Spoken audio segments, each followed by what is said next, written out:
শুরু হয় বাতাসা আর বৃষ্টি। মন বাতাসা শত শত মানুষ ঢালা কমপ্লিট করে 1 ঘন্টা ঘুমিয়ে এসে ডালা নেওয়ার কাজ শুরু করে দিই। প্রত্যেকটা ডালা যথাযথ পাড়ার নিচে সাজিয়ে রাখি। ঠাকুরের ফুল দিয়ে সাজানো কমপ্লিট। পুজোর আগে ওজন হবে বলে দাঁড়িপাল্লা টাঙানো হচ্ছে। প্রায় 14 জনের মতন ওজন রয়েছে। বাচ্চা থেকে বড় সবারই একে একে ওজন হচ্ছে। সমস্ত মানুষ বসে বসে পুজো উপভোগ করছে আনন্দের সাথে। এদিকে একজনের ওজন রয়েছে কিন্তু আসতে দেরি করছে, তার জন্য অপেক্ষা করছে। সংকল্পের পরে সবাই রেডি হচ্ছে গণ্ডির জন্য। ঠাকুরমশাইয়ের আদেশে গণ্ডি শুরু হয়ে যায়। তারপর স্টেজে গিয়ে বসতেই এ আবার আইসক্রিম এনেছে। ভিড় হয়ে যাওয়ায় সবাই স্নান করে দাঁড়িয়ে আছে। যত সময় বাড়ছে মানুষের ভিড় ততই বেড়ে চলেছে। এর মানসিক ওজনের বাতাসা কাটিয়ে নিচ্ছে ও বাকি বাতাসা সাইড করে রাখা ও লুটের জন্য।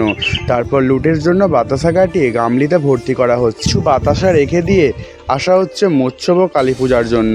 লুটের গান শেষ হয়ে আসতে সবাই বাতাসার গামলি নিয়ে নামতে শুরু করে। গান শেষ হতেই শুরু হয় বাতাসা আর বৃষ্টি। মন বাতাসা শত শত মানুষ কুড়োচ্ছে। বাতাস চড়ানো শেষ হতেই সবাই দাঁড়িয়ে পড়ে ডালা নেওয়ার জন্য। তাই বেশি দেরি না করে একে একে সবাইকে ডালা দিতে শুরু হয়ে যায়। আমাদের পূজার পরবর্তী পার্টটি দেখার জন্য চ্যানেলটিকে সাবস্ক্রাইব করুন। সকলে ভালো থাকবেন।